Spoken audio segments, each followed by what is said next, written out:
भारतीय किसान संघ की तहसील बैठक संपन्न, बनाई आंदोलन की व्यापक रणनीति। पचपाड़ 24 नवंबर भारतीय किसान संघ की तहसील योजना बैठक गुरुवार को कृषि उपज मंडी पचपाड़ में संपन्न हुई। जिला प्रचार प्रमुख महेश मेहर ने बताया कि बैठक में जिला मंत्री मुकेश मेहर व किसान बंधु की मौजूदगी में किसानों की विभिन्न मांगों को लेकर किए जाने वाले आंदोलन की व्यापक रणनीति बनाई गई। जिला मंत्री मुकेश मेहर ने कहा कि खाद्यान्न सुरक्षा के साथ किसानों की सुरक्षा भी जरूरी है। किसानों ने भरपूर उत्पादन कर देश की खाद्य सुरक्षा सुनिश्चित की है, लेकिन अभी तक किसान की हालत जस की तस है। उन्होंने कहा कि भारतीय किसान संघ का नारा है कि देश के हम भंडार भरेंगे और कीमत पूरी लेंगे। किसान जो फसल उगाता है उसको लागत के आधार पर लाभकारी मूल्य अभी तक नहीं मिल रहा है, इसलिए किसानों की आर्थिक स्थिति सुधारने और कृषि को लाभदायक बनाने के लिए सरकार को महत्वपूर्ण निर्णय लेने होंगे। उन्होंने कहा कि ग्रामीण विकास, सामाजिक समरसता, कुटुंब प्रबोधन, स्वच्छता, पर्यावरण जैसे विषयों को संगठन में नीचे लेकर जाना होगा। भारतीय किसान संघ के तहसील अध्यक्ष पीरू सिंह मोयाखेड़ा ने कहा कि 19 दिसंबर को अपनी मांगों को लेकर किसान गर्जना रैली की जाएगी। देश भर के किसान फसलों के लाभकारी मूल्य की मांग को लेकर दिल्ली के रामलीला मैदान में जुटेंगे।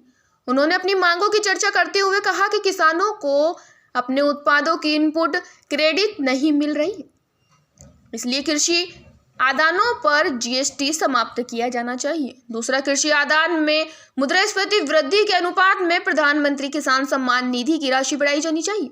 महंगाई के अनुपात में डीए भत्ता इंक्रीमेंट बढ़ता है तो किसान निधि भी सम्मानजनक ही मिले। सुनेल तह मंत्री पीरूलाल चौधरी ने कहा कि लागत के आधार पर लाभकारी मूल्य की मांग को लेकर किसान संघ आंदोलन कर रहा है, क्योंकि सरकारों ने इस दिशा में कोई प्रयास नहीं किए। इसलिए अब देश भर में भारतीय किसान संघ के कार्यकर्ता ग्राम संपर्क धरना पदयात्रा करते हुए 19 दिसंबर को दिल्ली में लाखों की संख्या में किसान गर्जना रैली में शामिल होकर अपने अधिकारों के लिए आवाज बुलंद करेंगे। पीपलिया तहसील अध्यक्ष कन्हैया लाल नागर ने कहा कि सरकार को फर्टिलाइजर पर दी जा रही सब्सिडी को कंपनियों को ट्रांसफर करने की बजाय सीधे किसानों के खाते में देनी चाहिए। यह निर्णय किसान का होना चाहिए कि वह किस कंपनी से खाद्य और कीटनाशक खरीदना चाहता है। यदि सरकार कंपनी को सब्सिडी के रूप में दी जाने वाली राशि सीधे किसान के बैंक खाते में ट्रांसफर करेगी तो किसान ज्यादा खाद्य और कीटनाशक खरीदने की बजाय प्राकृतिक खेती की ओर जाएगा। सब्सिडी के रूप में मिलने वाली राशि से वह मवेशी खरीद सकते हैं और मवेशियों के गोबर से खुद का ऑर्गेनिक खाद्य तैयार कर खेती में प्रयुक्त कर सकते हैं।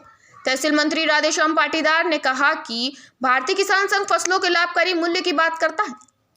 किसान संघ की ओर से एमएसपी यानी कि न्यूनतम समर्थन मूल्य जैसे शब्द का प्रयोग नहीं किया जाता। उन्होंने कहा कि भारतीय किसान संघ एमएसपी के खिलाफ नहीं है, लेकिन हम एमएसपी को फसल का लाभकारी मूल्य नहीं मानते। भारतीय किसान संघ के मुताबिक फसलों के ऊपर लाभकारी मूल्य फसल की लागत पर 1.5 गुना मुनाफा जोड़कर घोषित होना चाहिए। सूखा सामान और खाद्य सामग्री लेकर जाएंगे। तहसील प्रचार प्रमुख शंभू सिंह मोयाखेड़ा ने बताया कि 19 दिसंबर की किसान गर्जना रैली को लेकर बैठक में व्यापक रणनीति तैयार की गई है। रैली में पिड़ावत तहसील से 1000 किसान पहुंचेंगे।